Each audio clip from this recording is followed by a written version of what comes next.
CENTAL.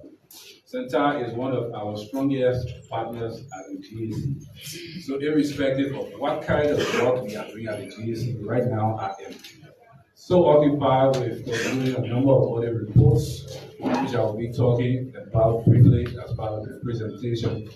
But we have to be here, particularly because this is in our interest as a integrated institution, and we have to be present to support all CENTAL's activities as a key partner of the General Auditing Commission. My presentation will focus on the theme of the forum, which is increasing funding for anti-corruption. But particularly, I'm going to look at the GAC case study. The GAC case study, the other folks from the other anti-graft institutions, I guess, will give us some specifics surrounding their institution. So as part of the presentation, I'm going to look at the concept of SAR independence. SAR is Supreme Audit Institution. And Supreme Audit Institutions are institutions like ourselves, the General Auditing Commission. So all those authorized external auditors of government in different countries are referred to as Supreme Audit Institutions. We'll look at the concept of SAR independence. We'll also briefly look at GAC budget appropriation trends over the past couple of years. We'll look at briefly security sector budgetary trends. We'll look at GAC significant achievement in spite of funding challenges. We'll look at key drivers of audit costs, and then we'll look at recommendations on how we can improve the budget process. And I will run through this because of time, of course.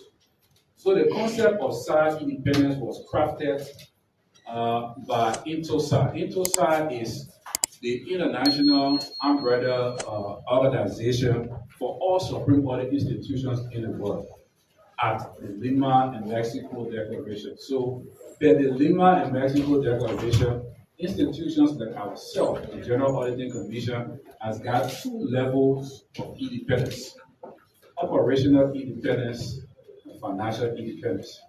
Operational independence means who does the Supreme Audit Institution report to?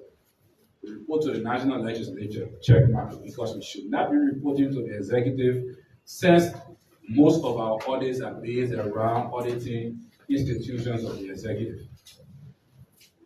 Competitive hiring of the Auditor General and Deputy EDs, they should have fixed term of office. As part of the hiring process, they should have a specified qualification and experience, and we've also managed to achieve that as well. The General Auditing Commission should also be an independent reporter of its staff, free from the CSA. So the civil service should not be hiring our staff. We should be hiring our own staff as part of our independence. And also, the Auditor General should decide the audit to be performed, the scope of the audit, the timing of the issuance of his report, except for the audit of the budget. And the audit of the budget is called the audit of the consolidated financial statements. That has to be done every year as part of the Auditor General's mandate.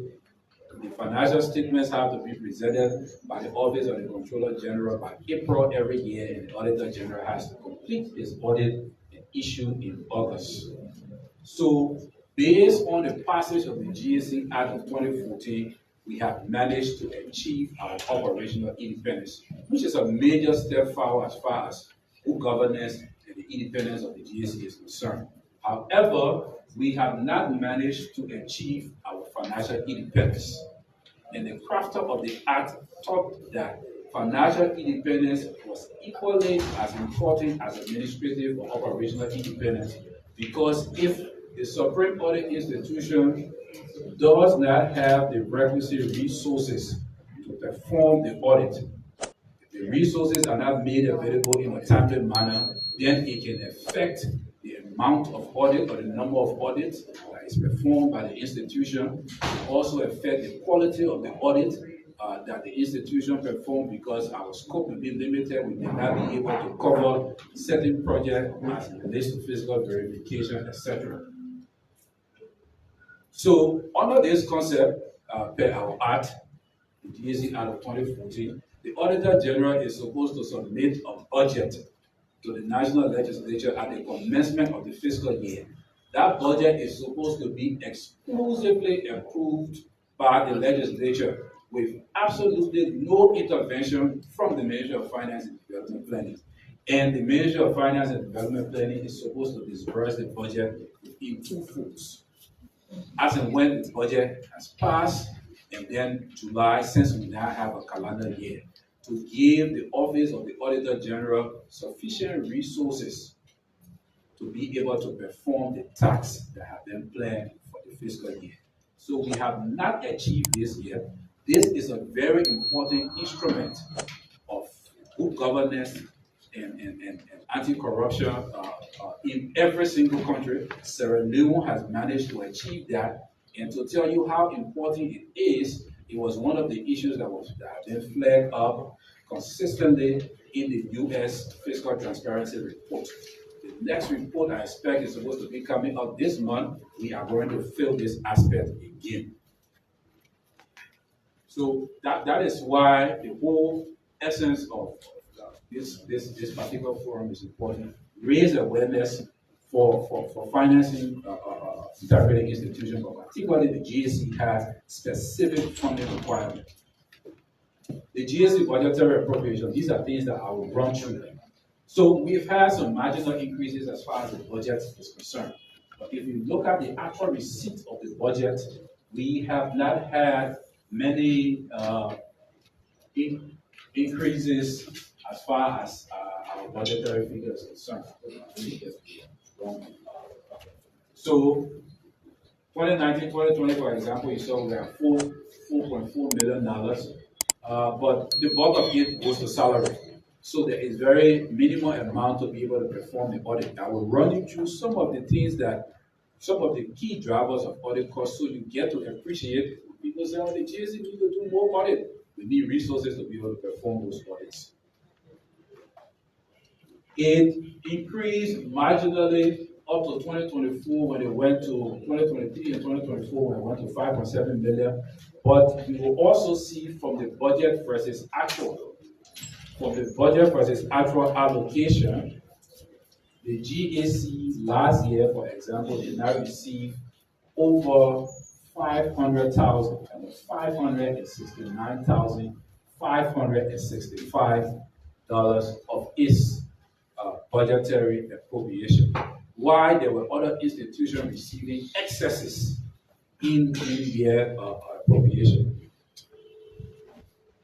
We take, for instance, the security sector. Like I said, we want to briefly look at the security sector, and this is public information. These are information based on the financial statements of the consolidated accounts from 2018 to 2022. So this is public information. This is absolutely no information that should be hidden whatsoever. If you look at the NSA budget, for example, you see it has grown from 9 million to 29 million. That is an excess of 20 plus million. The reason why we don't have 2023 here is because the financial statements for 2023 have not been presented to us yet for audit. And what you usually see is the budget book. The budget book do not represent some of the actual figures as far as budget is concerned. Because a budget proposal will be made, there will be several amendments made as far as that budget is concerned before the final budget is approved. And then the fiscal auditing report, which produces the final figure as well, sometimes differ from the financial statements.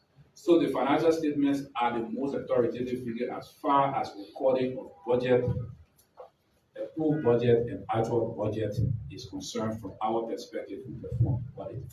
So you see up to 2022, $29.7 million was disbursed to one of the security agencies, the NSA, whereas the GAC was now receiving over 500,000 plus of its funds. Then we look at it from a holistic perspective. In fiscal year 2020-2021, there were 12 agencies that received excesses in this budget appropriation amounting to about 21 million. So again, the lack of support to integrated institutions is not because we are not raising revenue. Anybody says that, that argument is not valid. We are raising resources, but we are prioritizing other sectors over integrated institutions, and yet we want integrated institutions to perform miracle to perform so many audits, quality audits as well. 12 institutions were given excess resources in the amount of 21.7 million. Again, this is public information. This was extracted from a slide that I did for my consolidated audit presentation a couple of years ago. For the special budget year, there were 53 institutions that were prioritized, again giving excess resources amounting to about 19 million. There was not a single integrated institution included in this number. Under disbursement, this is where the integrated institution will usually fall. 2020-2021, there were 94 institutions not giving their resources, their budgeted resources amounting to 8.3 million. Now, watch the trend. There are institutions who are receiving excess over their budget, and there are other institutions that are not receiving. If you look at the excess amount that are disbursed, they are way more than the honor appropriation. So again, that goes to emphasize the reason why integrated institutions are not being well funded is because they have not been prioritized. So 53 institutions did not receive the special budget year amounting to 58 million. Then we came to 2022. There were 3 institutions that received excesses in the tune of $22+ million. Of course, the security sector, like CENTAL indicated in the citation, was highly factored in this area as well. Then there were a couple of other institutions: National Legislature, the Ministry of Foreign Affairs, Ministry of Internal Affairs, Environmental Protection Agency, the University of Liberia, etc., who were given excesses in their grant budget. So these are grants. There's a portion of the budget called grant, and there are budget appropriation for it. All of these institutions were given excesses. Again, if you look at this, you see absolutely no integrated institution factored in giving excess resources. Under disbursement, 36 institutions were under disbursement amounting to 27 billion. So this is a consistent trend. Over 40 plus or 50 million were paid in excess to some institutions, whereas about 36 institutions, which I will bet all of the integrated institutions were included in here, were not receiving the improved budgetary allotment amounting to about $27 million. It goes to emphasize again the reason why the integrated institution is not being funded is not because we are not collecting our resources. In spite of that, the General Auditing Commission has made significant progress since my inception as Auditor General for August 2021. Because my first day of work was July 21st. So in fact, the GC did not pay me for July. I checked my actual activities beginning August. Comprehensive national payroll audit that had a lot of major findings. We are happy that the new CSA Director General has been highlighting some of those findings, aiding in the implementation of the recommendation. We hope it continues. We also perform a domestic debt audit, which, if the recommendations are implemented, will save government millions of dollars as far as domestic debt disbursements are concerned. We also audited government ministry and agencies that have not been audited for over 6 years, in some cases 10 years, for example. The Ministry of Education, we are currently concluding an audit for 4 years at the Ministry of Education. That ministry was not audited for over a period of 10 years, actual ministry. So, under my tenureship, we have completed 171 audits, and we've published reports for about 144. So these reports are over 300 plus problem. Because when we are auditing institutions, we audit these institutions sometimes 3 years, 4 years, in some cases 5 years. There are even few institutions that the Ministry of Health are auditing for straight 6 years in a row as well. These reports are at the legislature. I'm happy, as the Speaker and Senator Cornell highlighted, that the Public Accounts Committee and Chairman is also here as well. I know he will also be, the John Chair is here, he will be talking about that as well on the program. Something needs to be done about these audit reports. Yeah. The practice is that as and when the Auditor General issues his report, within a space of a month, there should be public hearing on those reports. The PAC should, in the period of 3 months, finalize the hearings and send recommendation report to the president, and within the period of 3 months, the president should be able to implement the PAC recommendation. One of the reasons why you do that here about the many audits we do is because there has not been frequent public hearings done in the past years. We've also competitively recruited 6 chartered accountants, like myself, with vast audit experience, to add to the staff portfolio of the GAC, which has also contributed to the increase in the number of audits performed. We've operationalized the follow-up on the implementation of audit recommendation unit. Hopefully, by the end of this month, we should be issuing that report. We intend to put a lot of publicity around the report. The report includes audit reports that have been published between June 2021 to June 2023. So those reports will fall in that particular range.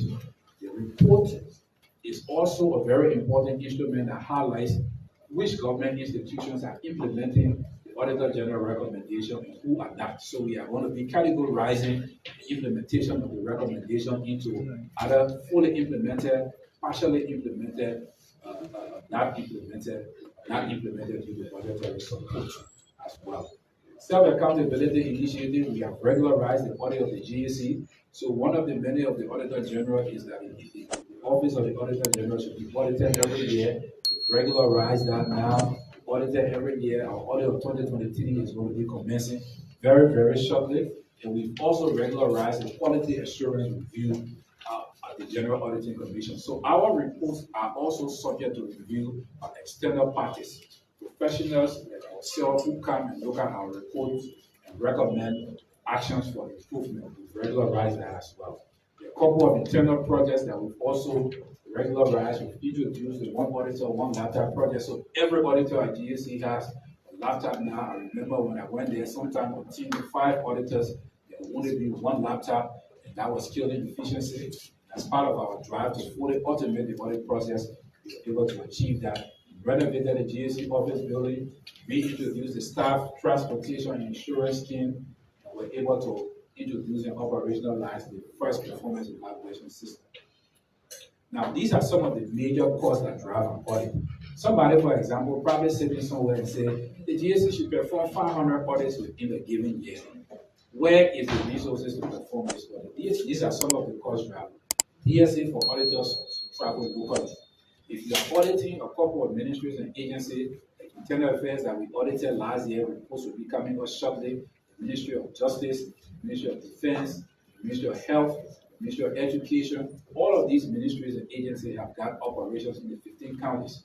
So the auditors are supposed to visit all of these areas to ensure that the quality of the report is representative of the operation of the institution. So this is a major driver. Vehicles to facilitate local travels. The vehicles we got were bought by the World Bank during the performance of the National Payroll Audit. We bought us 7 new vehicles. The government has not procured any operational vehicle for us except the administrative vehicles in the past year. Fuel and gasoline for assigned vehicles is a major cost driver as well. Stationery printing and binding costs, distribution costs of the audit. We send our audit reports with a number of questions. Send our audit report to over 15 to 20 plus individuals at the legislature, sent to the office of the president, sent to a number of ministries and agencies, all of our donor partners in the countries as well. So the distribution cost is also very important. And then there are other costs like technology. The fact that we post our audit report on our website, the cost to maintain the website. Some of the audit we perform, we also have to build specialized software to perform the audit, so technological costs associated, training for auditors and other administrative costs to run the Office of the General Auditing Commission. In closing, there are a couple of recommendations that we'd like to put forward on how we can improve the budget process. 1, enhance automation in revenue collection to mitigate loopholes. There are several loopholes associated with our revenue collection processes. Some of those loopholes include the revenue generating software itself, platform itself, is now fully deployed or operationalized at a number of pool of entries. The last time we checked, I think it was only at the Freeport and RRA. So there are several posts of interest across the country. These platforms are not there. Our revenue generation is at the discretion or integrity of the individuals who collect, in some cases, cash from people who pay taxes to government and subsequently deposit these taxes, sometimes after days or weeks, even in some cases months as well. They come in town and the collection that they've collected for over a space of weeks or months is deposited in the general revenue account and remitted as a single transaction. That is a significant loophole. The fact that the LRA also platform is not fully spread across other ministries, other revenue generating ministries and agencies also impairs to what extent these ministries remit funds collected on behalf of the government to the general revenue account as well. The IFMIS is also now linked to the LRA platform, so facilitation of real-time revenue reporting is also impaired. And then finally, the commercial banks that collects funds on behalf of the government do not sweep these funds to the consolidated account in a timely manner. All those issues need to be handled for our revenue envelope to increase. We also need to increase the number of tax audits that are performed. In Liberia, we have something called the presumptive tax system, where the taxpayers pay their taxes in advance. At the end of the process, the LRA is supposed to perform a tax audit to establish actual revenue that were made, because these people pay their taxes based on revenue they declare, and that revenue declared is based on the trend. At the end of the day, the LRA is supposed to go in, perform this tax audit, and establish actual taxes that should be paid. If the taxpayer pays excesses, you keep it as a tax credit. If he pays less, he has to pay additional taxes. There are very few tax audits performed based on our audit of the consolidated. LRA needs to increase the number of tax audits so that we can increase revenue. The LRA also needs to enhance tax collection, enforcement, and non-compliant entities. So if you read the General Auditing Commission report, we highlight several institutions that are non-compliant as far as the disbursement of taxes are concerned. GST, for example, for all goods and services, entities are supposed to remit GST of either 2% or 4%, depending on the nature of the goods and services procured in the consolidated account. We report these things hundreds of thousands per entity. The LRA needs to enforce, and also during their tax audit, when they notice deficits in tax payments, they also need to enforce payment of these taxes. We also need to re-engineer our revenue projection stage of the budget formulation. We have this primitive way where we invite the state-owned enterprise and ask them, how much can you contribute to the budget? Nobody else is doing it except Liberia. The legislature or the crafter of the revenue portion of the budget is supposed to know how much NPA, LPRC, and other state-owned enterprises are capable of contributing to the budget through the trends of the revenue and through actual collections as well. So we need to re-engineer this particular phase. The legislature should be telling these entities how much they can contribute based on a review of their internal budgets. We also need to regularize the submission of periodic budget performance reports. We wait at the end of the year and then we discover that there are a number of institutions that are not receiving budgetary support, where there are other institutions that are receiving excesses. So the timely submission of quarterly budget performance reports, the revision of these reports to ensure that these reports actions are taken for non-disbursement of approved budgetary resources also need to be fully operationalized. We also need to encourage the Office of the Comptroller General. Now, for the past 2 years, they have been presenting the consolidated financial statement. And like I said, if you are confused by consolidated financial, the actual budget is presented to us in April. For the last 2 fiscal periods, the Office of the CAG have presented it to us. That helped us to fully regularize the audit of the budget. And we also need to continue the GAC, continue our audit of the budget published in August of every year. And we want people to monitor these indicators and put pressure on us.